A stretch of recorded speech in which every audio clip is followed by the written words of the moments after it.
Hey, can you hear me? Look, check it out. Ignite Her has launched. It is 2025. I'm just picking up clothes from one of my friends who had some extra clothes to help out the Ignite Her program. If you have any gently worn business attire, clothes for women who are out here doing the work but maybe do not have the clothing that they need to get the job done, we need your old clothes. Hit me up in my inbox or through House of Peach. The program is called Ignite Her, where we provide clothing to women who may be transitioning from one job to the next and maybe don't have the means to buy clothes. It could be going from working at McDonald's to now working in an office. So we're looking for gently worn business clothes. Make sure y'all hit us up, all right? Please hit us up. We need those clothes. And check right below there. If you're not in the state of Delaware, you can mail them to us. Or if you're in Delaware, we'll pick them up. Y'all have a great evening.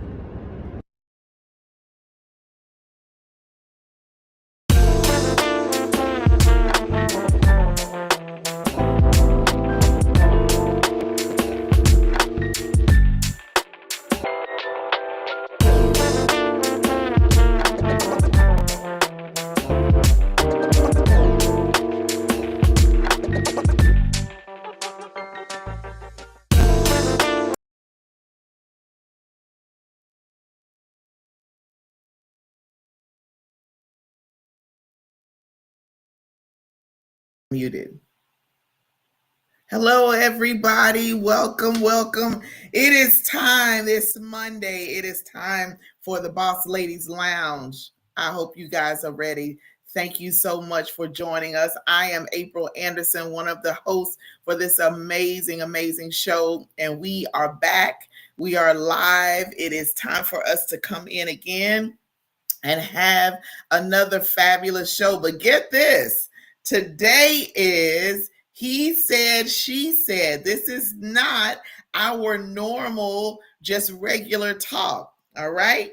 So we are going to have our He Said, She Said segment. And I want to give a huge shout out to Morgan, who's going to be coming in a minute, because this was her idea of He Said, She Said. She came up with the title and everything. And so for this, the last Monday in every single month, we discuss topics and we have male and female perspective. So we love to have a male host to come on with us, a guest come on and give the perspective from the male side, because we don't want y'all to think we bias and we just all giving it from the female side. No, we want to bring the men in as well. So we have a great topic that we're going to discuss this evening. I hope that your weekend was well. I hope last week was great after we all were together last Monday.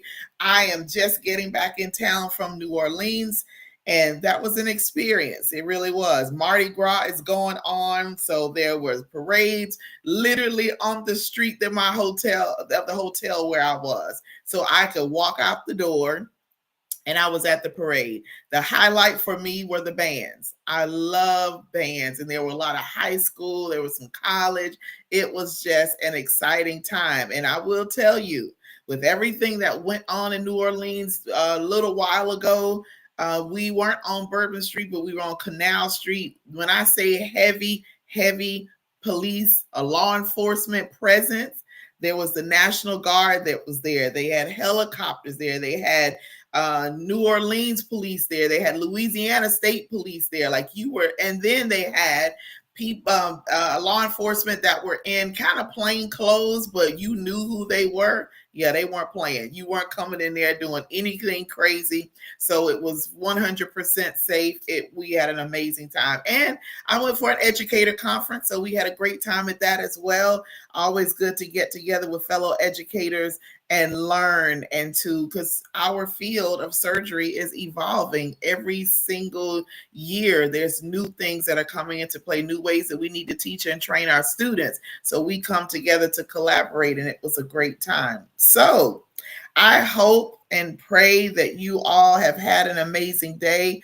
I have been trying to keep myself up because I didn't get in till after midnight. However, I'm here because I wanted to be here. I'm here because I love hosting this show. I'm here because Morgan and I we have a lot of fun, and we have some great guests that come on that give us some insight. So what is the Boss Ladies Lounge? Let me just give you a little thing on that. We started off with House of Peach, which House of Peach is our major umbrella that we are under. Shout out to Pierce. Coy, we love you.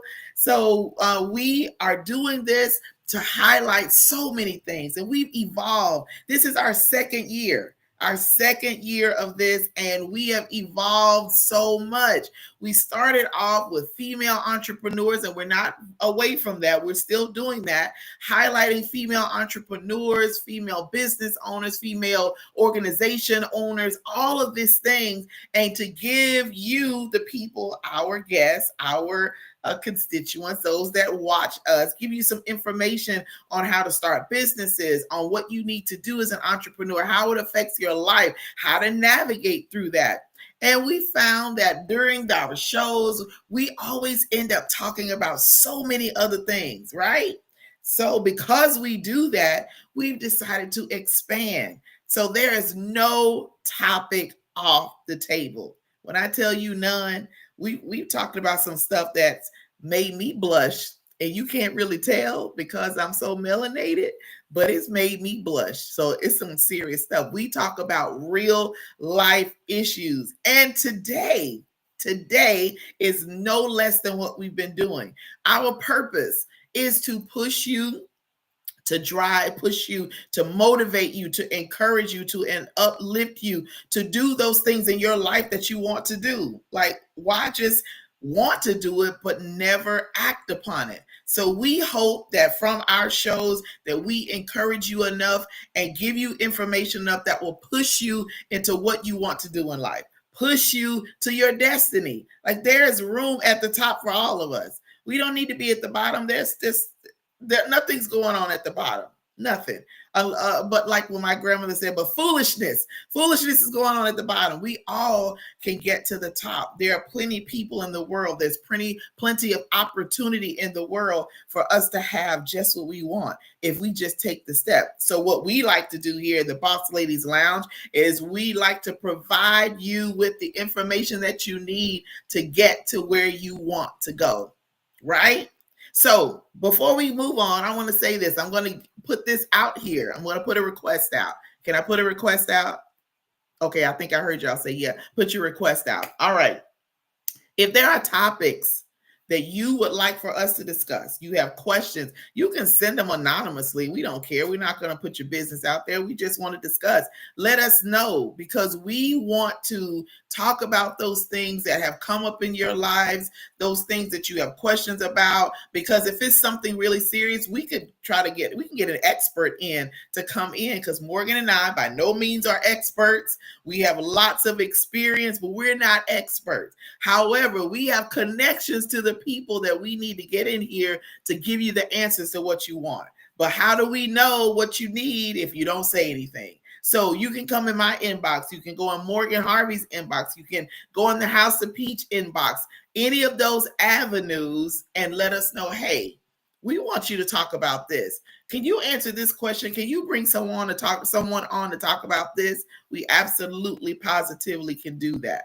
So we want to know. So let us know. And if you want to be a guest on the show, you've been doing great things in your community, you started this amazing business, you have some insight, some wisdom that you like to share, any of that, we'd love to have you.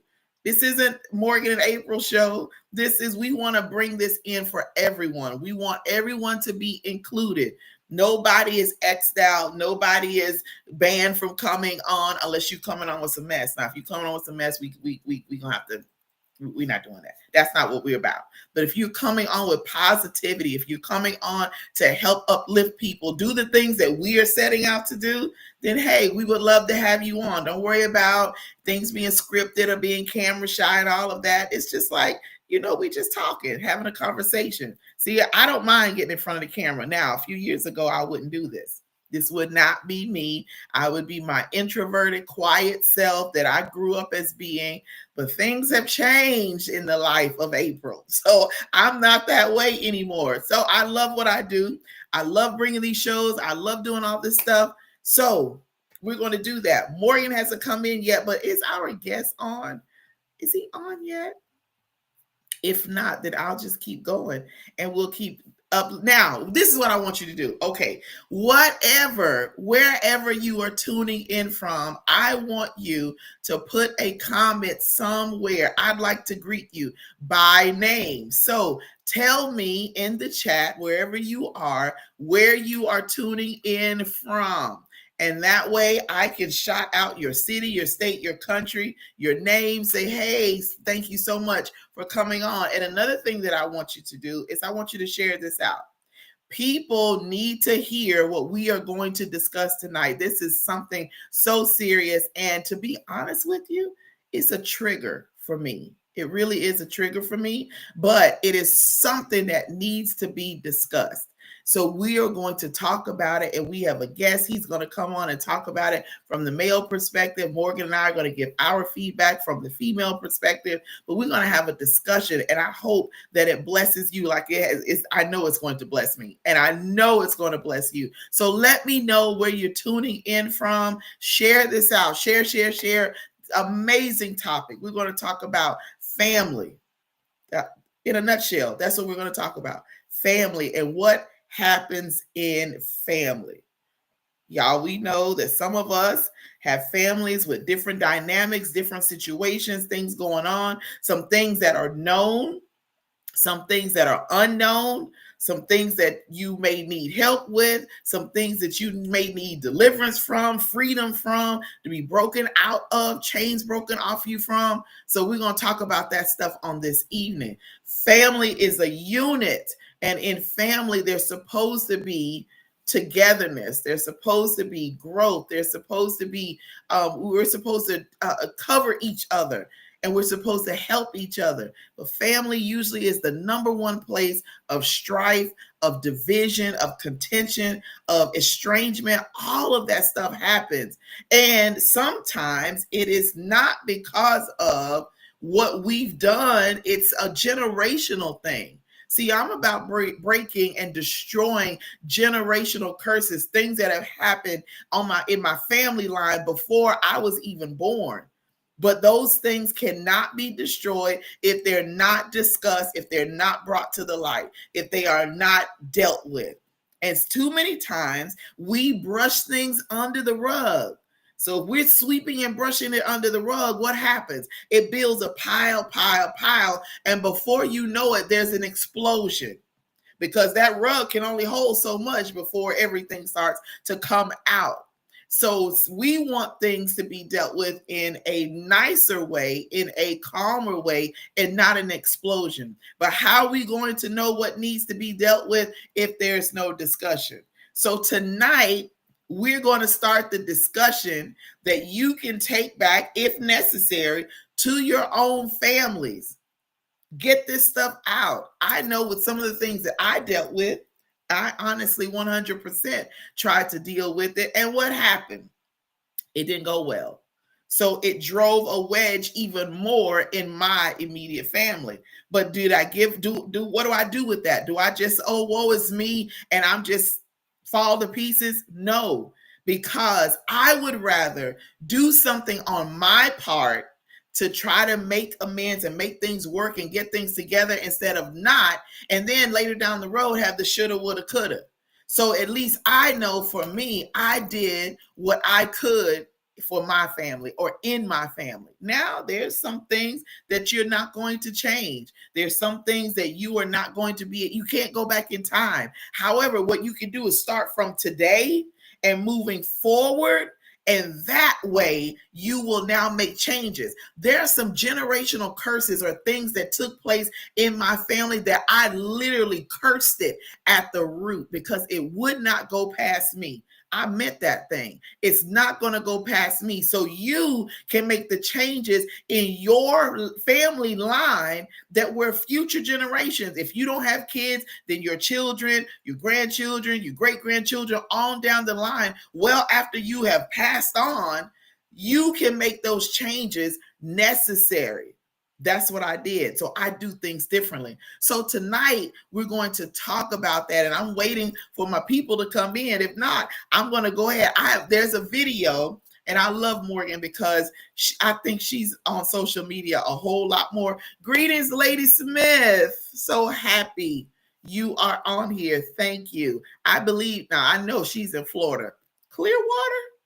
I don't know, Florida, we'll just say Florida representing. Like me, I'm in Panama City. So there's a video that Morgan sent to me. And when I watched this, it was a reel on Instagram. When I watched the reel, I said immediately, we need to discuss this. And she said it would be perfect for a he said, she said segment. So she got one of her friends, gentleman, is going to come on and we're going to discuss it together. Now, what I want to do until they get here, Crestview. I am doing amazing, Crestview. So she's in Florida, y'all, and believe it or not, I'm ready for the warm weather. I really am.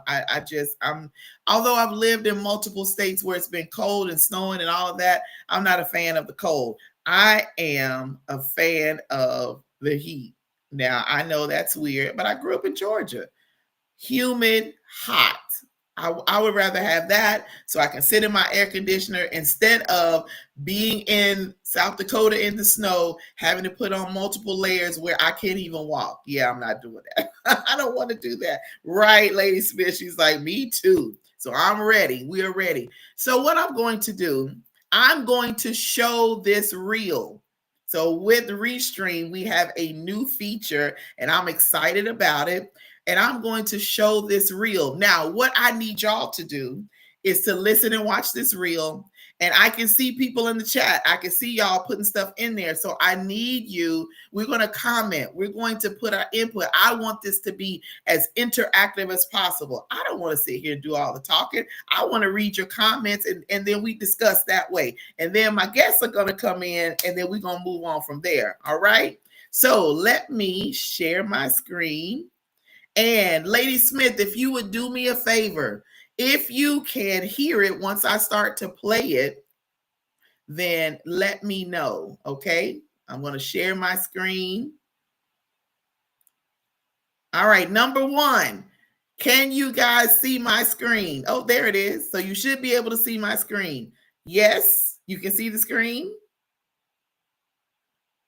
I'm going to wait. If you can see the screen, say yeah. Well, Peach, you don't count. I'm talking, okay. All right, Kimberly said yes. All right, so now I'm going to play it. And if you can play it, I just need you to put a 1. When I start playing it, if you can hear it, just put a 1. All right. And you said, not sure the term you use, I guess you had to apologize or change because what you learned from your father, you were teaching your daughter and you realized it was wrong. Mm-hmm. What was that? My father, I had no idea at the time that he had a lot of unresolved anger from the way he was raised in the South, had to deal with a lot of racism. Mm-hmm. And he carried that back to Detroit. And I mean, I remember one time, brother, he asked me, he ran a barber shop. He asked me just simply to cut the air on. I accidentally cut the heat on. I think I may have been 10 years old. He cursed me out in front of everybody in the barber shop. That right there shattered my confidence as a man. It demeaned me, and it didn't stop there. He loved me, but he thought giving me gifts would suffice, and it didn't. I needed him to be active in my life, but he couldn't because of all the pain that he'd been through. And so it's called intergenerational trauma, where you pass down what you've received. So before I knew it, this anger that he even had toward my mother, he said he told my mother one day they had gotten divorced, and she accidentally opened one of his letters with mail that came to the house. And here it is, I'm going to middle school. And my mother shows me her gun in her purse, and she says, your father just called and said he's going to do something to me because I opened his letter. So here it is as a young boy trying to focus in class. I got to think about my mother's life. But that's how much anger my father had. And brother, you know, I hope my transparency frees some brothers listening or watching. It's like, you know, you don't want to create a legacy of wounds. You want to fight and do whatever you can to get healed, because if not, now you're going to see that same behavior in your children. Then you're mad at them, and all they did was become who you were. That's why I think apologizing to your kids is so important, because that's something that, you know, I feel like I never got from my father. And I always say my father raised me out of fear and not love.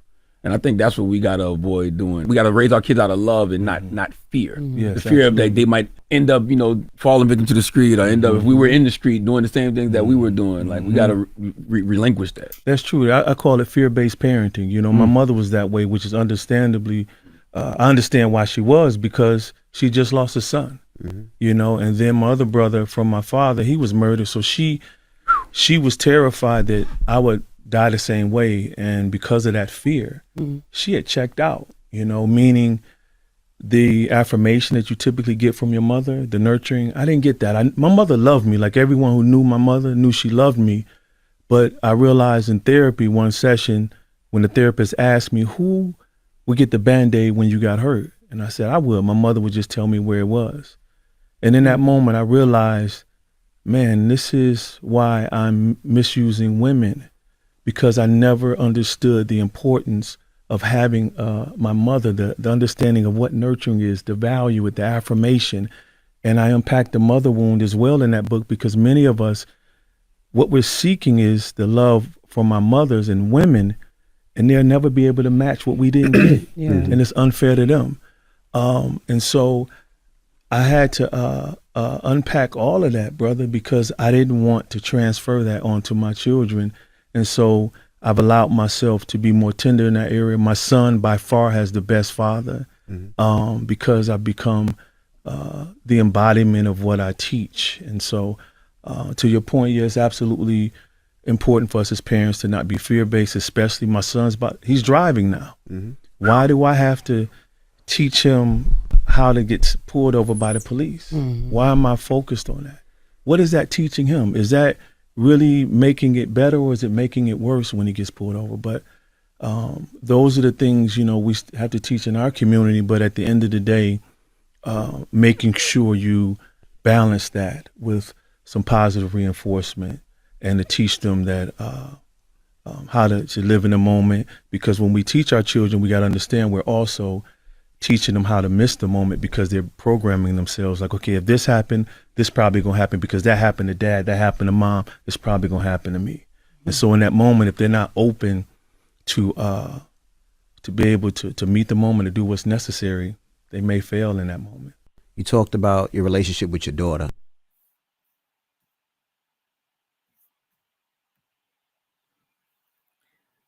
So now that we have watched this very, very powerful reel, very powerful, now we're going to have a discussion. Now, I can't talk about you or what you got going on or what is taking place in your family. I can talk about me and what I've dealt with. 100% dealt with this. I did.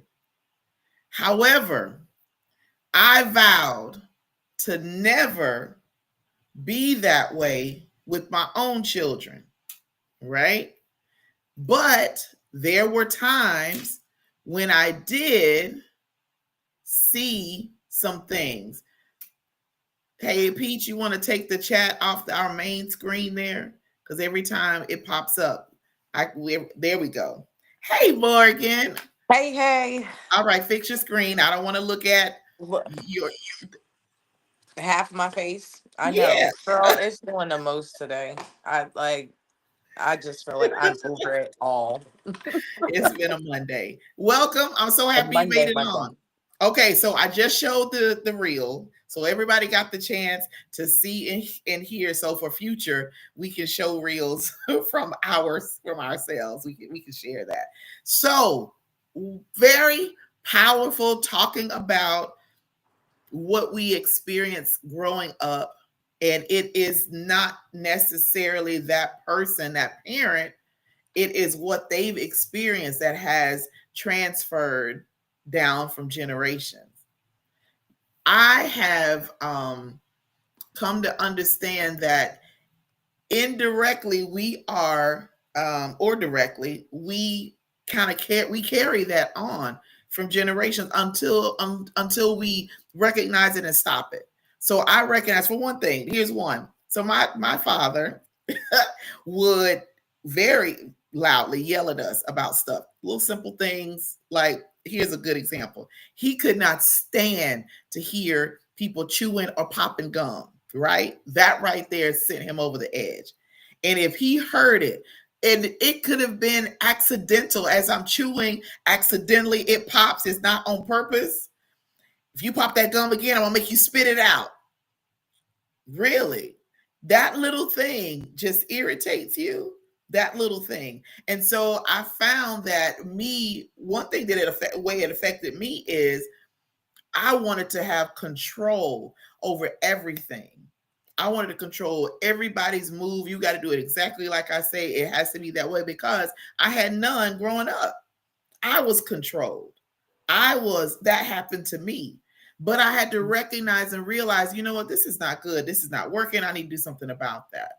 And so then I started the therapy process to really work through that, from therapy to workshops to classes, that all this stuff that I had to take, books, everything to get that out. So let's talk about this. Yes, I'm trying to. I apparently wasn't the only one on the struggle bus today, so I'm trying to also make sure that our guests gets in here. Um, So even as we are talking, you yeah, folks sorry. that are watching, I see your comments. So please put your comments in, whatever you want to add or ask a question or any of that. We are going to discuss this because my children did say something to me about how I was handling them. And I had to curtail that. I had to stop that. One thing that the guy said in the video is that he never got the apology from his parents, and he felt that that was something necessary. And I really thought about that, because we as parents, those of us that are, sometimes feel like, I don't need to apologize to you. You're my child. What am I apologizing to you for? However, there's trauma that we are inflicting on our children unnecessarily, because of what we dealt with, because of how we were raised, because of the experiences that we had that we never got help for. And so I have even, to my children, have even apologized to them for maybe being too strict, being too rough, being too, with the words that I said, being too harsh with that. So I had to apologize to them. My children, my three oldest, because Ariel, she's still growing up, but she's respects me well. But my three oldest children, there's nothing that these kids would do for me. Nothing. No, I'll call them today and say, look, I need you. I was just in New Orleans, and Kayla came from Georgia here to make sure Ariel was taken care of while I was gone. Now, if I didn't have that relationship with my children, she wouldn't have been readily coming down here to do that. Why? I got my own kids. Why am I coming down there? That's I don't want to do that. And she would have been within her right. But because of the relationship that I have, because I did say, you know what, I recognize that I did not handle things right. I did not handle them well. I did not say that the right way. I did not do that the right way. And I'm sorry. Zuri and I, when we lived in New Jersey, Zuri and I, she had moved out of her apartment and moved back home. She had been in an apartment for a year, almost 2 years, and she moved back home, right? But her attitude was horrible. And so we all felt like we were suffering from the stuff that she was dealing with. So guess what I did? I went out of town on a business trip, came back, had a conversation with her, and put her out. I said, you don't appear to be happy here.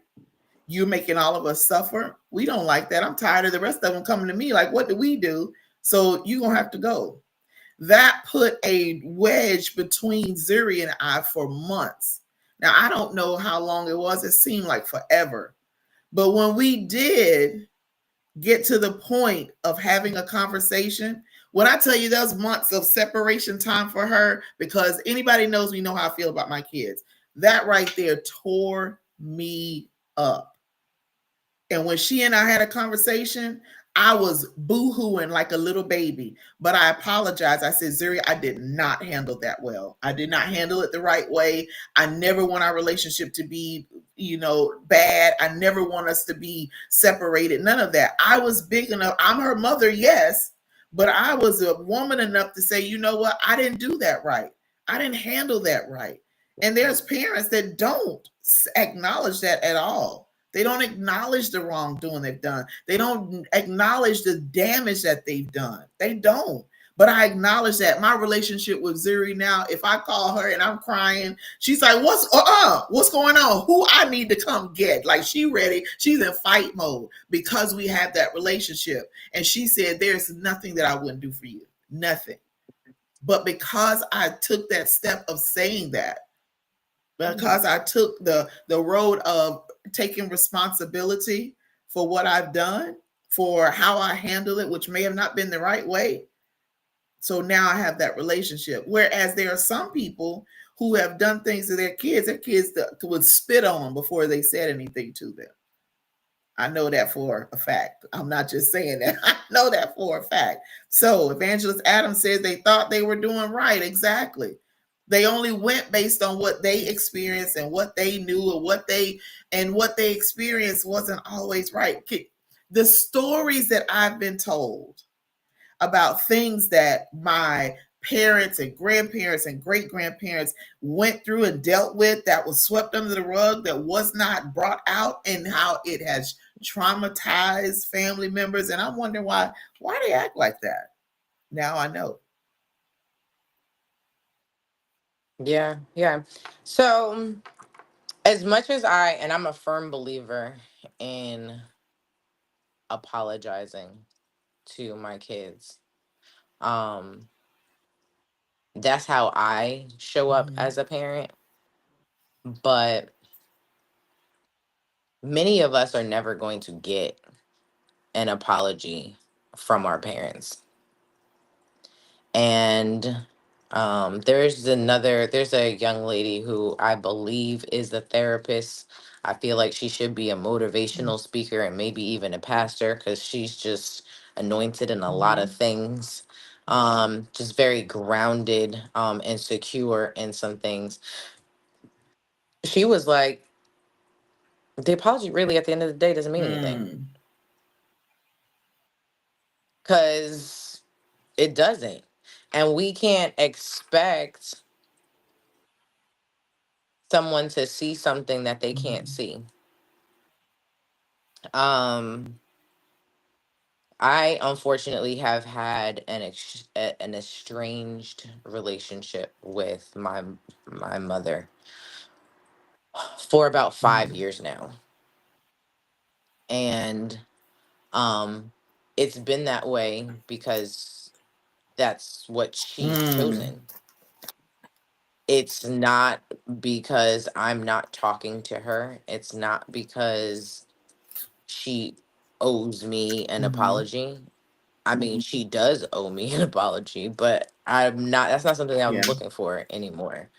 Um, because to me, it's water under the bridge. What it has shown me is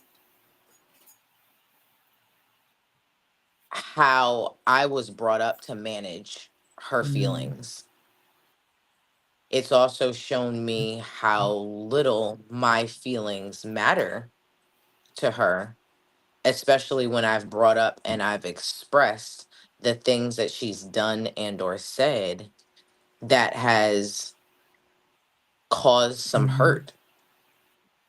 that was not kind, that wasn't nice, that may have been rooted in insecurity. And it's crazy because at the end of the day, like for me, like you said, once you start seeing things in the background, once you know what folks have experienced, for me, that allows me to give Hmm. grace where there might not have been some. And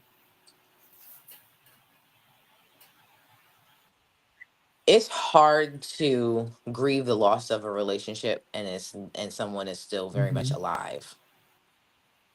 I think that's a very hard thing and a hard place to come from. Um and to bring back the point of, kind of watching your parent have to either defend themselves or be scared for their life or whatnot. I'm glad that he was able to take that situation and not allow it to Hmm. define him. I'm glad that he was able, or he is able, to be self aware and say that, maybe his youngest kid or, his other children end up getting the best version of him, whereas, the older ones don't. I feel like that is Hmm. totally true in my relationship with both of my boys. And I have a good relationship with both of them.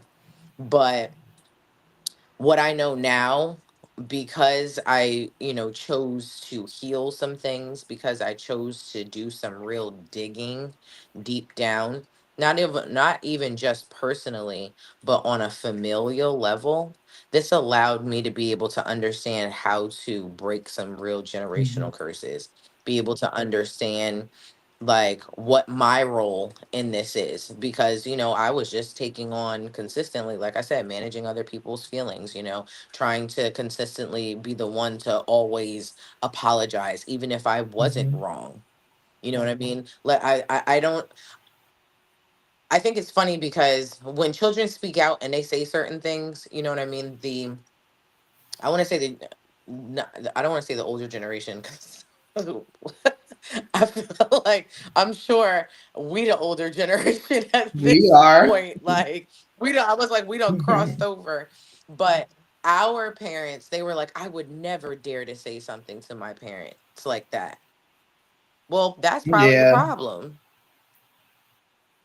because it's not that. I mean, let's define really what Hmm. respect is, because sometimes when you don't like what someone is telling you, you're disrespecting me. No, I'm telling you something that you don't like.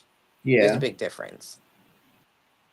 I didn't say it in a disrespectful tone. There was no malice behind it, but something is real. I remember at one point in time, um, I think I was like 16 years old, and I called my mom a bully.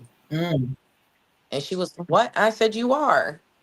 I said, "You know exactly where certain people's buttons and certain things that are going to like really set them off. And sometimes like you go and you actually push Mm. those things. And I don't want you to think that like I'm not painting her as a bad person, but we all do Right. things that, you know what I mean, for whatever reason end up coming up that way. And I'm just like, I just need you to support me. I just need you to hear me. I just need, you know what I mean? I need something different. So what I ended up taking away from that with the gentleman, first and foremost, is we have to stop trying to be the parent we want to Mm. be for these children, and we have to show up Yeah. for them as the parent that they need.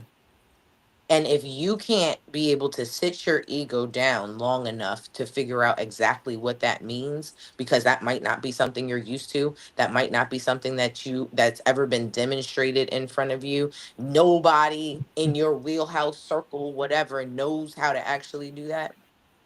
That's on you to Yeah. go get.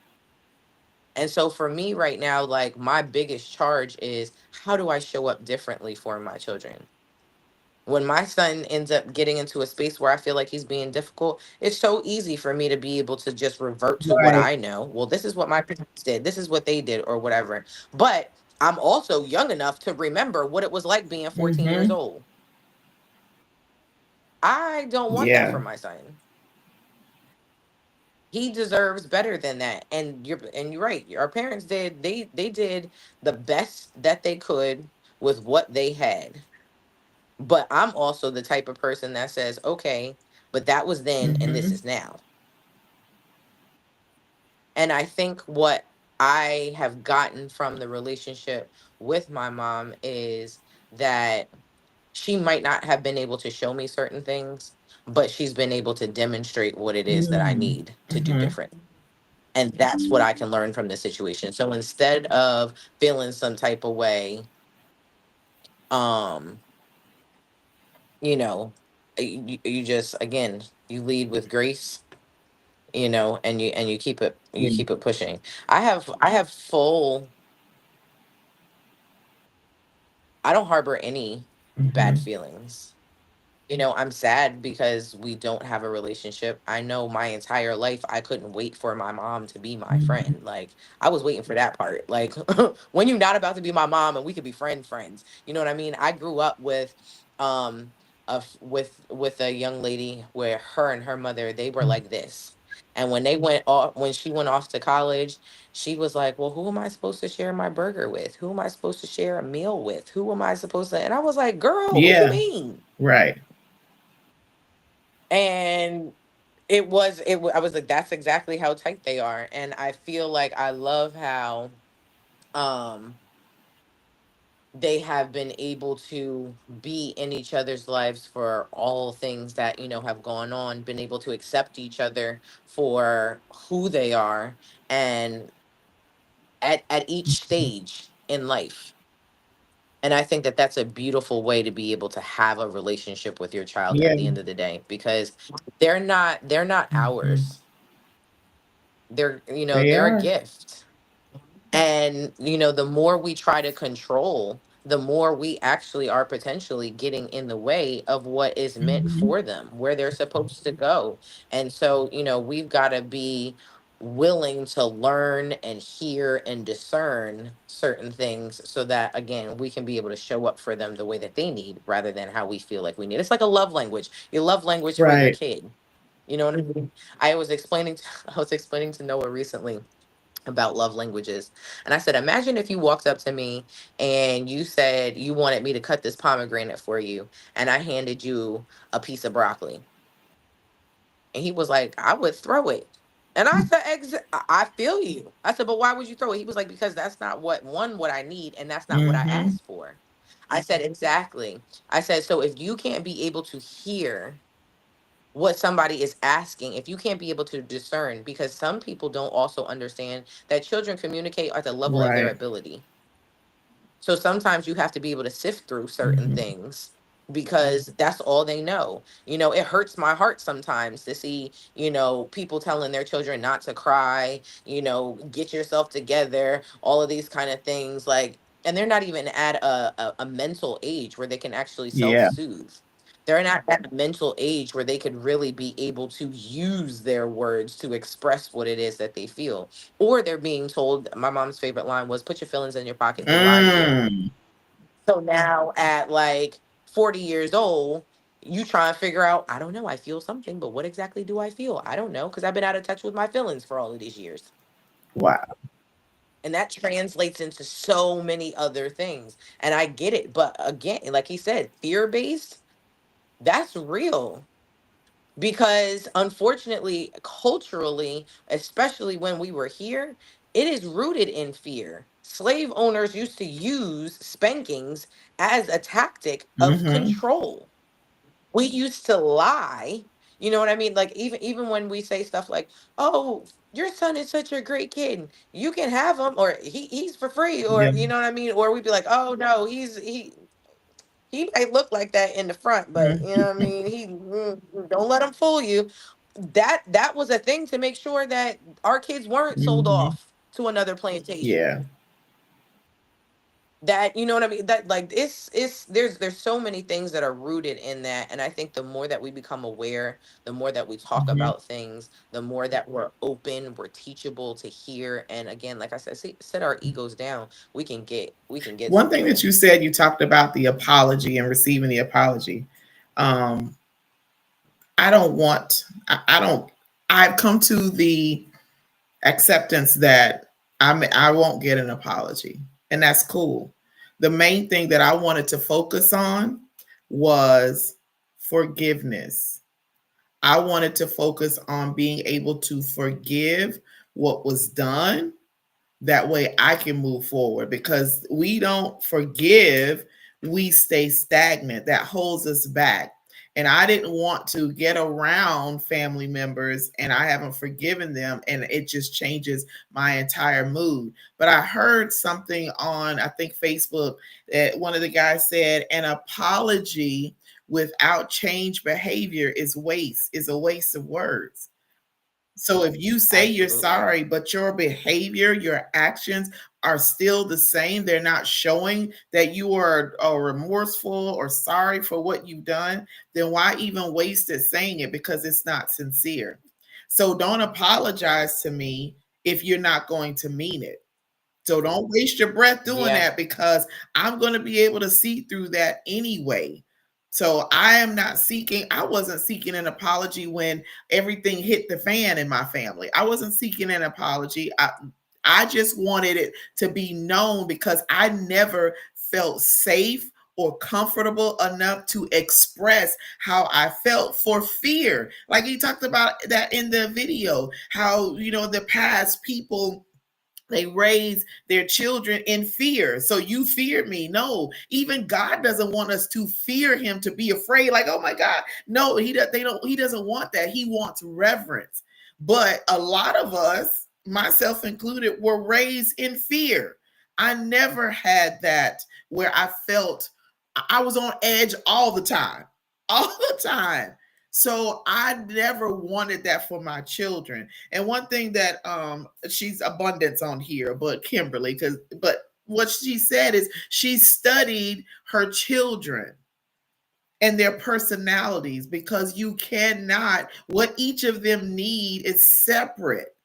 I had to find that out. Yes, he's in. Can you hear us? Yes. But while he's getting his sound and stuff together, I had to do that with my own kids. So with Micah, so when I carried my son, when I tell you I was angry the entire time, and you can attest to this, that whatever the mother's feeling and she's experiencing emotionally transfers to the baby while she's carrying them. So I was so angry because of the things that I was dealing with and facing in my family. So when Micah was born, when I tell you this little joker was an angry something, like bully all the way, like kicking and punching holes in the wall when he got mad, all kinds of stuff. But then I had to learn in his early teenage years how to handle him, how to deal with him, because I could not deal with him the way that I thought that I needed to. And so even now, Yeah. Micah is 19 years old. He'll be 20 this year. And I still use those same tactics now to kind of diffuse what I see maybe him getting agitated. But the same way that I handle him is not the same way I handle Ariel or Kayla or Zuri. It's not. It's totally different. Yeah. So I have 4 children with 4 different, very distinct personalities. Understand. Absolutely. And it's not Right. favoritism. It's not, oh, well, this one gets to get away with this and the other one doesn't. Yeah. No, it's you literally are managing multiple personalities and you have to do what's Right. best to foster who you're Right. dealing with. Right. So we as parents have to be ever so mindful of what we are saying to our children, what we are doing to them or for them, because like today, so Kayla has 3 boys. Cameron is the middle. So while I'm in New Orleans, she texts me and she's like, Cameron is just crying and crying. I don't understand what's going on, if he's hurting, blah, blah, blah. She's like, he was just a few minutes ago, he was fine. He was talking and laughing. And then now he's just crying uncontrollably. He won't stop. And I said, just grab him and just hold him and say, it's okay. It's okay. I got you. You're good. And so that is a way, and to even today. So I got back in the middle of the night. And so today he comes out of the room and he's just crying. Oh, he's so dramatic, just carrying on. And I'm like, oh my God, come here, Cameron. And I hugged him. I said, it's okay. And I rubbed his head. I say, it's okay, baby. It's okay. You're safe. You're good. Calm all the way down. So we have to learn our children and how to handle them, know what they need. You know, I've said some harsh things to my kids. I have that I've had to, now I Me feel too. so, thinking back on those things, like so bad for that. But that is a product of what I had, and I said I would never do it, and then it rose up, and I did that. But I went back and made some changes. I went back and apologized. You know what? That was not right. And you can't take your words back. So once you say them, they're said. Once you do things, they're done. You can't take them back. But you got to learn from that and move forward and build. And one thing the father said Yeah. in the reel is that he did what he needed to overcome what he grew up with. And so he said his son has the Yeah. best father possible because he went and took those measures to better himself so he could be better for his children, because it's Yeah. just going to be a continual cycle if we don't. And I don't want to be dead and gone. Yeah. And then this same foolishness is going on, which is why I curse it at the root. Like what this here that I went through, I curse it at the root. It's not going to go past me. It will not go past my kids. It will not.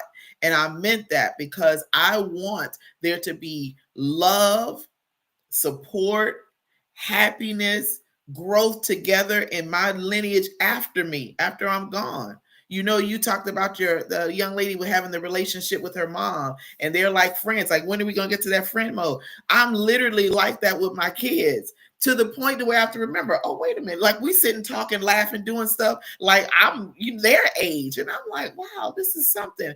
And then sometimes they'll say something out the way and they're like, oh, sorry, mom. And I'm like, yeah, we might be chopping it up and everything, but I'm still mama. So, let's curtail that. But the level of comfort that they have with That's what I was me, gonna say. Yep. Hmm. I love that, because I don't want them to come around me and think that they can't be themselves and they have to put on this front and hold all that inside, because then I'm not getting the fullness of who my children are. Yeah. Absolutely. Absolutely. Absolutely.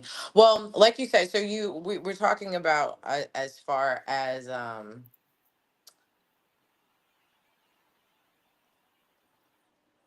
Mm-hmm. forgiveness. It comes down to, I saw this therapist say that hurt that we feel is a lot of the time rooted in disappointment because our parents didn't show up the way that we needed to, or we Mm-hmm. thought that they should have. And so now, as an adult, that's why I say sometimes it doesn't really matter, because the job is now for us to parent Mm. ourselves. Because a lot of the time we go back to, like, I know I've said last season, like, there are times where I'm like, 12-year-old Morgan has shown up again, Mm. like, I need you to have a seat over here because adult Morgan's got this. You Mm-hmm. know what I mean? And stop feeling like those are the feelings that I need to give Yeah. into. You know what I mean? They're real. They should be honored. And in the words of my therapist, sit in those feelings, but but then get to a place where it's like, okay, so then how exactly can I do Right. better? You Mm-hmm. know what I mean? How can I parent this part of me? How can I, deal with, whether it's the neglect you felt, or the disrespect that you felt, or the lack of Right. support that you felt, or, like you were saying, not being able to be fully you because you feel like the decisions that you make have to honor your parents first Mm-hmm. and foremost. You know what I mean? I in complete transparency, I can most definitely be a people pleaser in a lot of ways. And um value commitment and people over Yeah. myself, because I like what comes with Mm-hmm. connection, and that's something that, like I said, I value very deeply.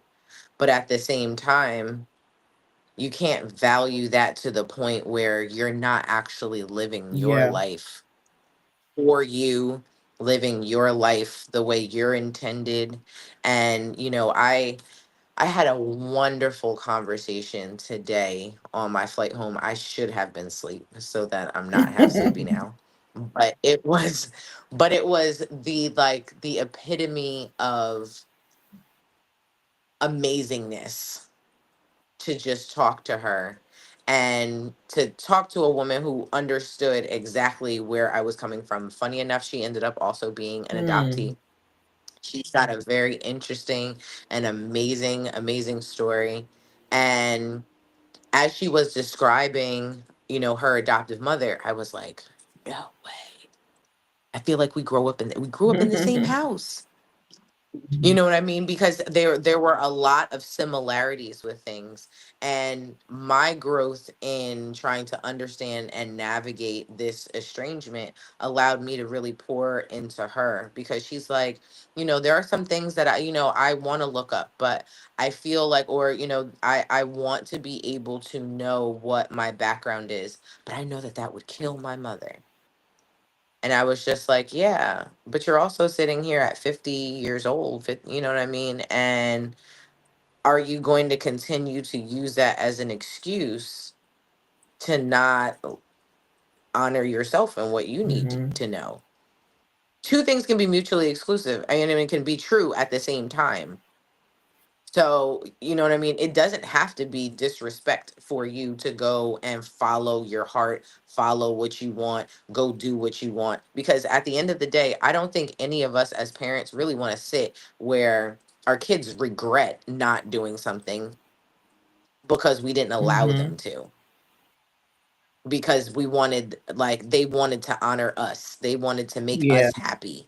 Like, life is not being a parent, part of being a parent is not about making your kid making Yeah. you happy, That's right. because you're gonna be miserable as a parent because it doesn't happen like that. Right. Like, at all, Right. it doesn't. So, it like you've got to be able to roll with the punches. You've got to be able to, you know allow them to feel certain things, allow them to figure out certain things, give themselves some space to fail, Yeah. in a sense. Or because I don't really believe in failure and making mistakes. Everything is a learning Mm-hmm. experience. You know what I mean? Everything is a Yeah. teachable moment. And that's how we grow. That's literally how we build extra synapses. That's how that's how we were Yeah. built. And if we take that out, then we become robots. And that's not really how we were created in the Yep. You first talked place. about the people pleasing. And I remember I took Dr. V did this no more sabotage course, and it talked about the Mm, saboteurs, and people pleasing was like the top number that you could get was 10.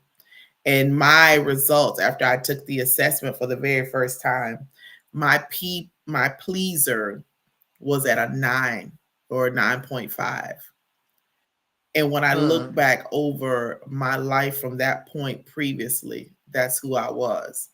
I wanted to make sure that I put myself on the back burner if it was something that I didn't want to do, but to make people happy, I did that and I lived my life that way to my detriment. And I had to really deal with that to now realize, April, for all of these years you have put in, and I was in my 40s, for all of these years you put everybody else before you, and so now you have not lived the fulfilled life that you could have because you did that. And I never want to project that on my children. So when they come to me now, and even when they were teenagers, and they come to me and ask about my opinions on them doing this or doing that, I'm like, does it make you happy? Is this something that you feel really like you want to do, you're excited about it? Then I'm in support of it. right. I say you have to weigh all your options. Don't do it. My son, one thing he wanted to do, he was like, Mom, but if you don't want me to do it, I won't do it. No, it's not about me. It's about you. Is this something that you want to do? Will it make you happy doing it? Don't do things for other people, do it for yourself. And now that I've gone through all of that training and therapy and everything, it's like it's April for April. And if I don't want to do it, it's a no. If I'm not interested, it's a no. And you're not going to coerce me to do it. Either I want to do it or no. And if you're upset that I'm not going to do it, then you're somebody that I don't need to be connected to. So I would never want my children to build up resentment with me because I have told them, no, you don't need to do that because this can happen. No, you don't need to do that because that can happen, And Yeah. so I've now, That's living in yeah, fear. That's living in absolutely. fear and using that to control as well. So not only can you do fear-based parenting in the sense of trying to invoke Yeah, fear to control, but you can allow fear to control you enough that you don't allow them to be able right. to live. Like it's nothing worse than like being scared all Yeah. the time. It's called being hyper vigilant.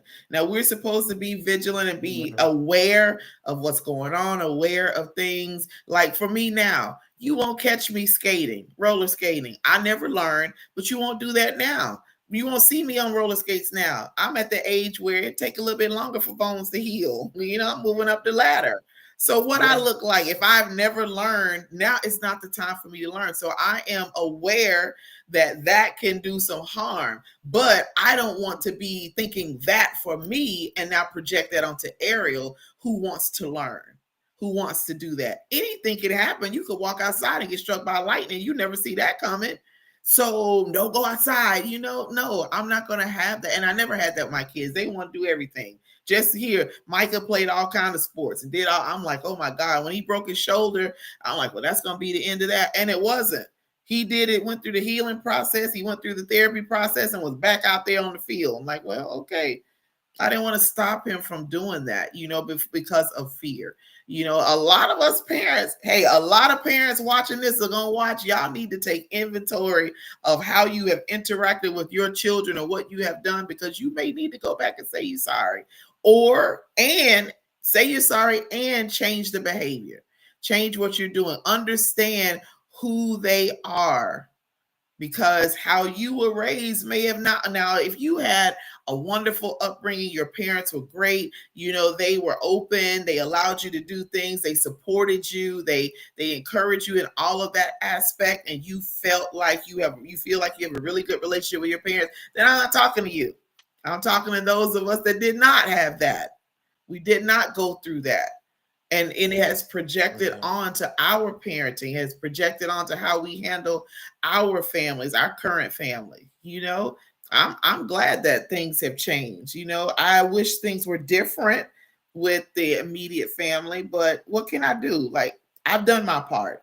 And I'm just not going to, what they say, the horse is dead, don't beat the dead horse. Like, I'm not gonna beat the dead horse. It's dead. Like, what else are you gonna do? So move forward. I got other things to focus on. I have my own children, my own grandchildren, preparing and setting up my kids and grandchildren and great grands that are coming along, set them up and making sure that they all feel loved, they feel supported, they feel encouraged, and we have that relationship. I would not trade anything for the relationship I have with my kids, to the point where Ariel is 10.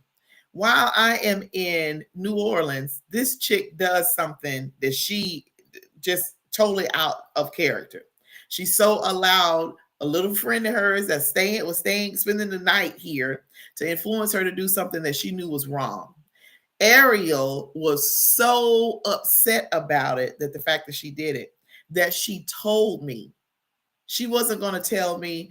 Two of the kids, my other children, knew, but Ariel told me. Now, I could have done what I would have normally done, which was come back and just get my belt and go to spanking. But why? What is that going to solve? It's going to inflict pain, but have I dealt with the bigger issue? So I chose to do things differently. I told her when she let me know, I said, we'll talk about this when I get home. So when she came home from school, we sat on the sofa. I had a very calm conversation with her, but firm, to let her know This is who you are. You are a leader. You are not a follower. And if someone's trying to get you to do something that you know is wrong, you need to be strong enough to say no. And whatever happens with them happens.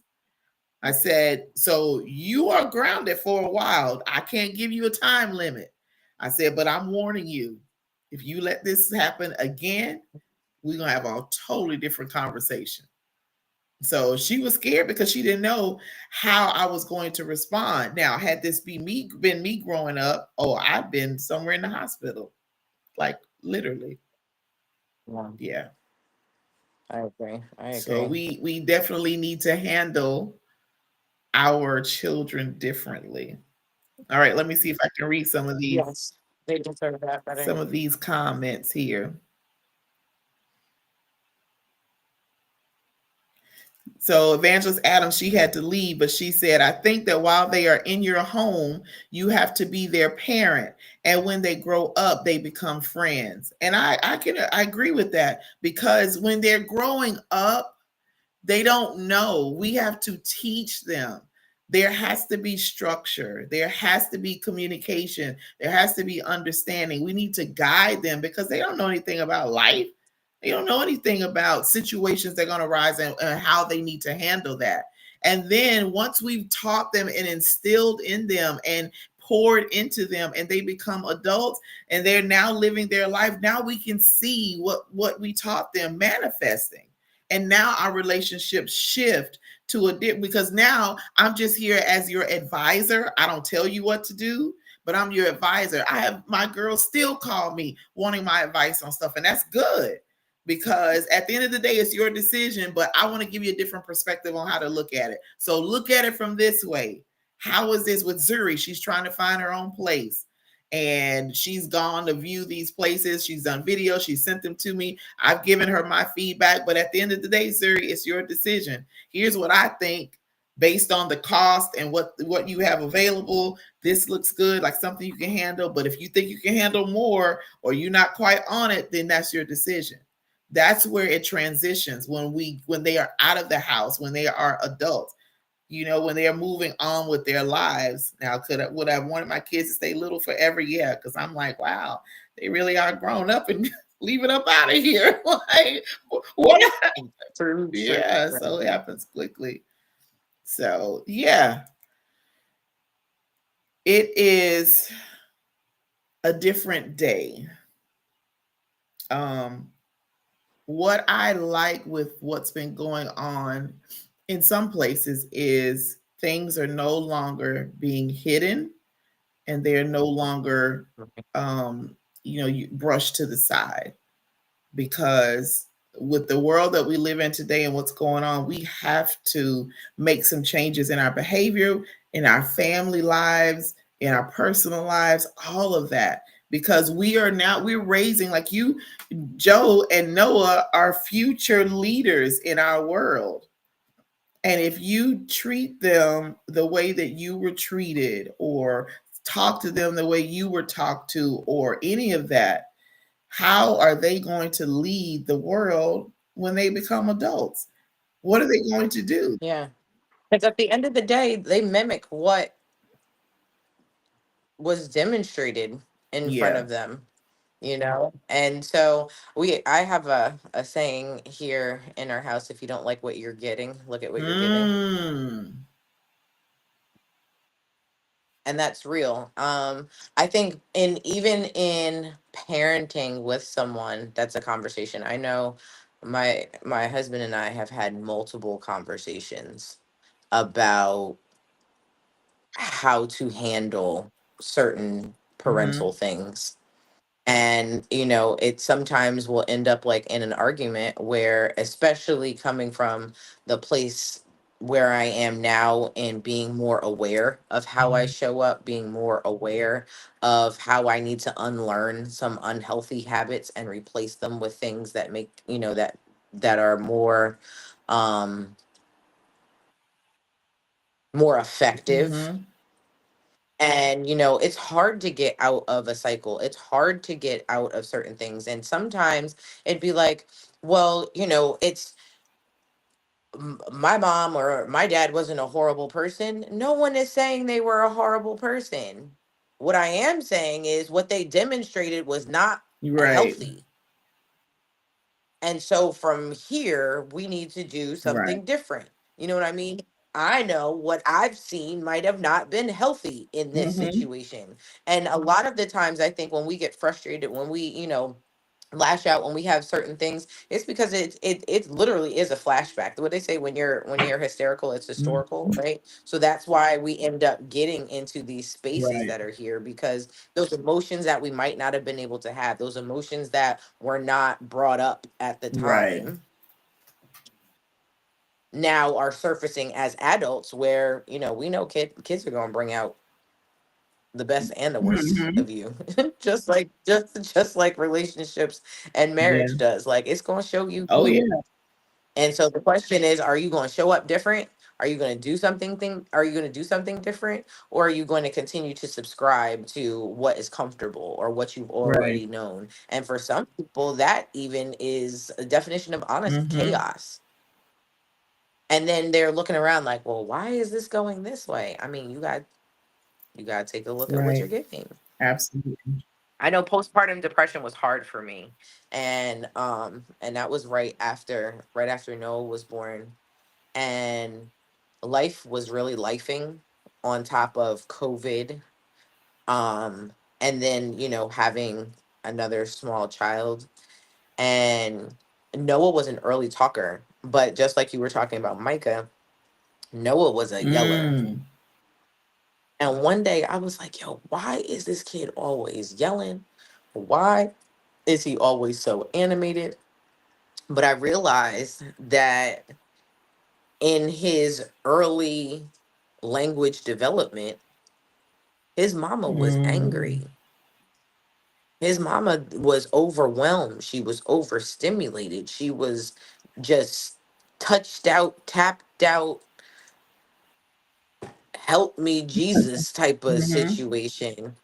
And it's always easy to point the finger at somebody else. It's always easy to say, well, you didn't do this and you didn't do that, or Right. you know what I mean? Like, even just today, I was, talking about, I was like, it's not your, like, just because I'm frustrated with you, that's not your fault. That's my fault. I got to manage my Mm-hmm. frustration. And that doesn't take away from you still being a pain in the Right. but I still have to come to the table different. Because if I'm not handling what I need to handle, then what am Mm-hmm. I doing? I'm making you have to manage my Mm-hmm. feelings. And eventually, especially as they get older, then that's when they tend to withdraw. That's when they tend to do, you know what I mean? They just go off on their own, and now you've lost that connection with Mm-hmm. them. And that's why you see kids lying. That's why you see them doing all those types of, like, lying is a sheer uh explanation of a child being fearful of telling the Mm. truth. And if you don't leave an open space for them to feel comfortable enough to come to you, like you said, Ariel telling you, yeah, mom, I did this. Yeah. She could have lied about it. She could have denied it. She could have blamed it on the friend. She could have whatever. But she was convicted to the point where it was like, no. And I got to tell Mm. my mom. And obviously, like you said, you have been working on managing your feelings, managing how you Right. show up, which is why she felt comfortable enough to come to you and tell you this. And it's crazy. I remember when I first had Josiah, there was a lady in my life, and I asked her, I said, how are you and your son so cool? Like, you don't ever seem to, like, nothing gets a Mm. rise out of you. She was like, she said, I stay cool and calm in the forefront of things. And then I go in my room and I scream in my pillow. Mm. All the things that I want to do.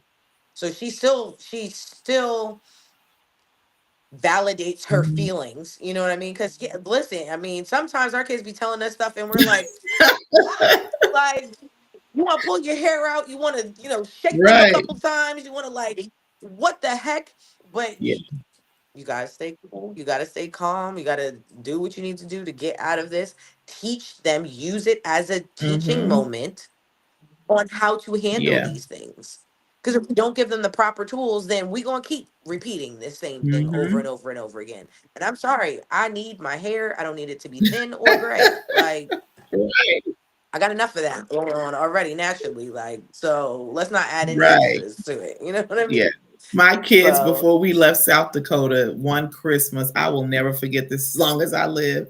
I don't know whose idea it was, but somebody wanted to have, Mom, we want to have a confession day. But we tell you everything that's been going oh, on. listen and we don't Yeah, judge. yeah. So when you can't get mad and you can't do anything. And I was like, oh my God. So here I am thinking, my kids hadn't done anything. When I tell you that look that you just did, I was like, and I made them stop. The stuff that they were telling me, I made them stop. I was like, oh my God, all this stuff, y'all are doing what? Couldn't even believe it. And I told them after, when I stopped them, I said, listen, we will never have this day again. Never. I don't want to hear nothing. I don't want to hear it, because now I literally could have like tore the house up, beaten them down for the stuff that they had done. But they had already said you can't get mad. But I had to get my emotions in check, because some folks is gonna be beat up. But yeah, And but I did that's good. well, I that's really did really. well. I did. I You did. did, I did. I yay! think I I'm was too proud of shocked you to do because anything listen, else. Like, you were doing what now? Yeah, quite interesting. Well, unfortunately, our guest Kivas was not able to get his technical difficulties together, and I'm so heartbroken. However, you are indebted I to us know. to come at the end of March. You owe us. So we're going to work on that for you to be on with us the last Monday in March, and we'll have another topic. I'm going to go back through these reels that you sent me to see what else we can talk about, because this one was good. So I hope that you all have enjoyed our show. Thank you so much for sharing it out, for commenting, all of that you've done. Before we go, I'm going to talk about Alive again. Y'all trying to be healthy and do different things in your lives. I was talking with someone at the conference who is going through menopause and dealing with all these hot flashes and things that come out of nowhere. I said, well, you know that Alive that I told you about last year? I said, that balances your hormones. She's like, it does? Yes, it does. So you need to be taking that. We have promotions going on. And for you coffee drinkers, we have coffee that is launching on March the 1st, and I'm taking pre-orders. Listen, we have already had this coffee. We've sampled it out, and this coffee gets nothing but rave reviews. So you can put Folgers and all these other things down and get this. If you are interested in pre-ordering, because March 1st is when it launched and they'll start sending all those orders out, you need to get in contact with me. But this Alive, this is the apple cinnamon, we have the Applebee's cherry, and we have the liquid collagen that is good for your bones, for your joints. And I can tell you this one thing about that liquid collagen.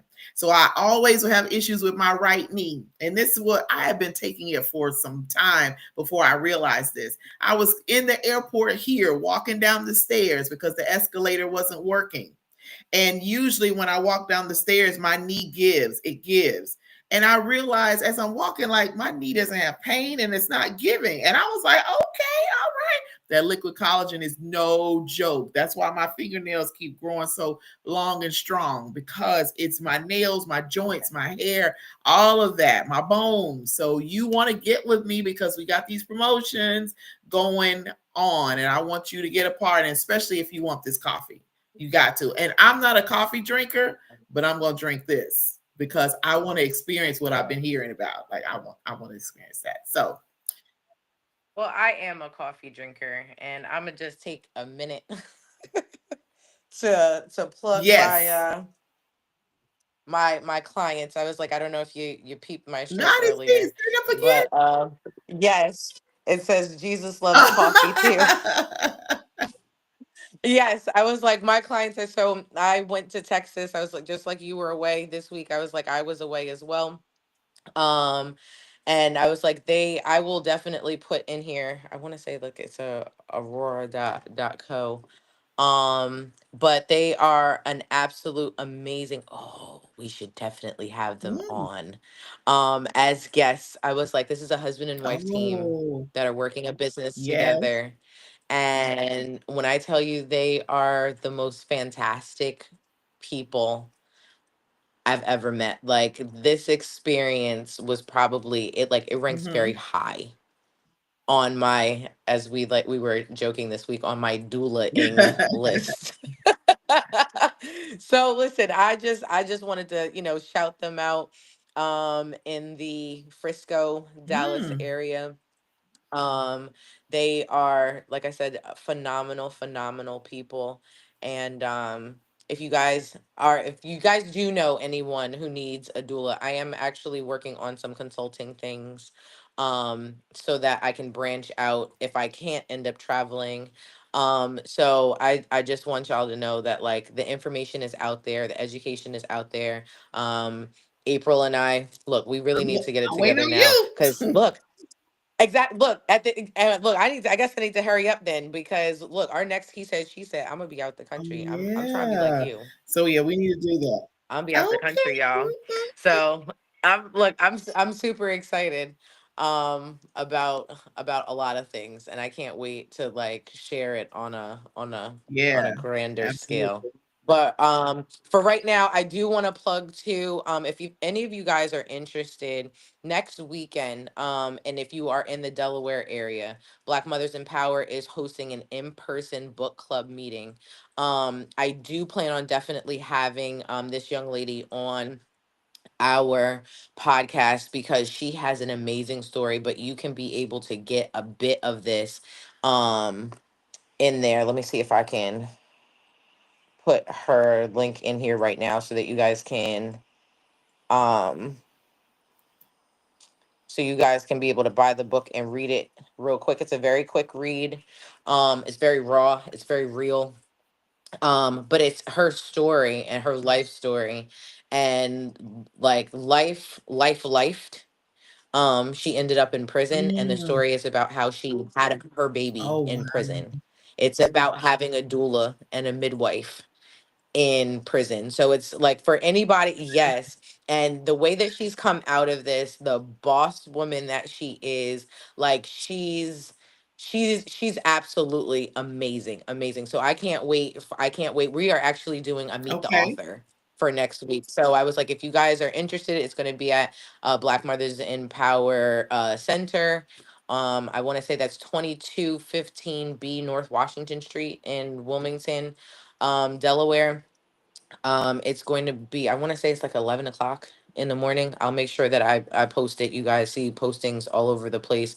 But I would love for us to be able to come out, be able to support her, um, give her, her Mhm. flowers, be able to hear from her, and then also obviously be able to support this book. I'm a book lover. Anybody who can sit down and really read a book, I'm coming.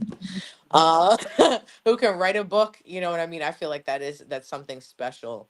And because she was so transparent and honest about what her experiences is, what brought her to this place, and how, things have ended up, I think it's definitely worth, celebrating in the end. So Absolutely. I just wanted to put that out there, because everybody's always looking for, hey, what can I do? I want to do something, I want to be able to support, another Black business. She's got a lot of awesome products, like hair growth products, the whole 9 yards. She's very holistic. Everything is Mm. made from scratch and from natural ingredients. And so she'll also, I believe she may actually have a table as well. So shout out to Black Mothers in Power and all Woo-hoo. that they do in Delaware, making sure that women are able to birth on their terms, on top of all the other amazing things, from transitional housing to, fighting for doula reimbursement to, actually our first male Yeah. doula training that's coming up in June. So Exciting. we're excited. We're doing big Expansion things. and growth. We're I doing big love things. it. All right, y'all. Well, we are Yes. done. We have had a great show. We've had great discussion. We've plugged in everything that we need to. The last thing that I want to say is join us next Monday at the same time. We're going to stream it. It's on Yes. YouTube, Morgan's page, my page, House of Peach page. Join the Boss Ladies Lounge. You just never know who's going to be on, and you never know what we're going to talk about, but nothing is off the table. So hit us up if you want to be a guest. Hit us up if you have questions that you want us to discuss, topics you want us to discuss. We want all of that. It just helps us to help you. All right. So until next week, we're going to sign off because I have to get in another meeting in about 30 minutes. So I want to kind of get myself together. So we shall see you all next Monday. Have an amazing week. We thank you for joining us. Bye. Bye.